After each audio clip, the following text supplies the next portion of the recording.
आप देख रहे हैं ASTV 24 अंक संवाद। ASTV 24 अंक संवाद में आप सभी दर्शकों का स्वागत है।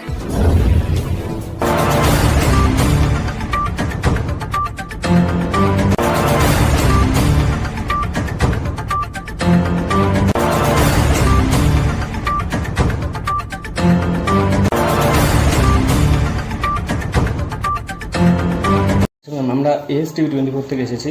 আপনাদের পেশেন্টের সম্পর্কে আমরা গতকাল জানতে পেরেছি যে আপনাদের যে পেশেন্ট আছে তার গলব্লাডারে ইলিয়াস নামে একটা রোগী ধরা দিয়েছে, তার অপারেশন হয়েছে। তো আপনারা এই বিষয়ে কবে জানতে পারলেন যে আপনাদের রোগীর এত বড় একটা অসুবিধা দেখা দিয়েছে? আমরা তো প্রথমে জানতে পারিনি, শনিবার দিন থেকে পেশেন্টের মানে আমার মার তারপর আমরা ওখানে ভর্তি করেছিলাম আলিপুরদুয়ারে। সেখান থেকে ডাক্তারবাবু বললেন যে একদম ভালো সার্জারি দেখাতে, তখন আমরা দিলীপ পাল স্যারের সাথে যোগাযোগ করলাম। তারপর উনি বললেন এখানে নিয়ে আসে।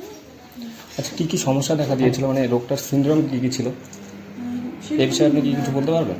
বেশি কিছু ছিল না, জাস্ট বমিটিং হয়েছিল, প্রচণ্ড বমি হচ্ছিল, বারবার বন্ধ হচ্ছিল না, শুধু বমি ছিল। আচ্ছা, আপনারা যখন জানতে পারলেন যে এটি একটি বিরল জাতীয় রোগ, তখন আপনাদের প্রতিক্রিয়া কী কী ছিল? যে আপনারা তখন কি ভয় পেয়েছিলেন? প্রচুর স্বাভাবিক, কারণ সব থেকে মেন ফ্যাক্টর ছিল ওনার এজ 75 ইয়ার্স। উনি এত বড় একটা সার্জারি উনি নিতে পারবেন কি না, এটাই আমাদের সব থেকে বেশি কনসার্ন ছিলাম আমরা এই বিষয়টা নিয়ে। তো স্যারের উপর ভরসা ছিল, কারণ স্যার আগেও প্রচুর সাকসেসফুল সার্জারি করেছেন, এই জন্যই আমরা স্যারের কাছে কন্ট্যাক্ট করে এখানে এসেছি। আচ্ছা, থ্যাংক ইউ ম্যাম। নমস্কার স্যার, আমরা ASTV 24 থেকে এসেছি। গতকাল আপনি যে গলস্টোন ইলিয়াসের রোগটির অপারেশন করেছিলেন সেটি সম্পর্কে জানতে এসেছি। স্যার, আপনি যদি এই বিষয়ে কিছু বলতেন। অ্যাকচুয়ালি পেশেন্টটা এসেছিল আমার কাছে ইন্টেস্টিনাল অবস্ট্রাকশন বলে, পেট ফুলে যাওয়া, খাদ্যনালী ফুলে যাওয়া, পায়খানা বন্ধ হয়ে যাওয়া, সেই নিয়ে। সাধারণত বিভিন্ন কারণে হয় এই রোগটা।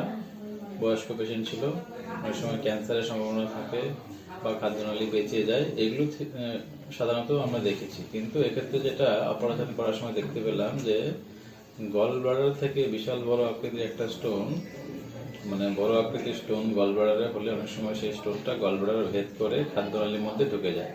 ঢুকে গিয়ে সেই খাদ্যনালী দিয়ে সেই স্টোনটা পাস হতে পারে না বলে খাদ্যনালীকে মানে বন্ধ করে দেয় বলে পেটটা ফুলে যায়, পায়খানা হতে পারে না। এটাকে গলস্টোন আইলিয়াস বলা হয়।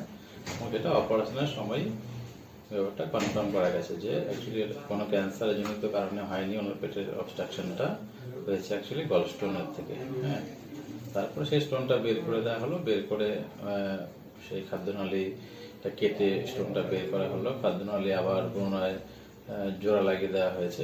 হ্যাঁ, ডিফিকাল্ট অপারেশন, একটু কম পাই আমরা, এগুলো রেয়ারলি পাই এইসব অপারেশন, কিন্তু এটা ডিফিকাল্ট। এক নম্বর হচ্ছে গিয়ে পেশেন্ট তো অনেক বয়স্ক ছিল, হ্যাঁ, তারপর পুরো অজ্ঞান করে জেনারেল অ্যানেস্থেসিয়া করে করতে হয়েছিল। হ্যাঁ, ডক্টর আকর সেই অ্যানেস্থেসিয়া দিয়েছে এবং পেশেন্ট এই মুহূর্তে ভালো যাচ্ছে। আচ্ছা স্যার, অপারেশন চলাকালীন আপনাদের কী কী সমস্যার সম্মুখীন হতে হয়েছিল? অপারেশন চলাকালীন তো আমাদের প্রথম যখন দেখলাম যে কোথাও কোনো ক্যান্সারের লক্ষণ নেই, কিন্তু অবস্ট্রাকশনটা কোথায় সেটা খুঁজে বের করা, তারপর সেটা খুঁজতে খুঁজতে দেখলো যে গলস্টোনটা একটু আগে আটকে আছে খাদ্যনালীতে। হ্যাঁ, সেটাই একটা ডিফিকাল্টিস।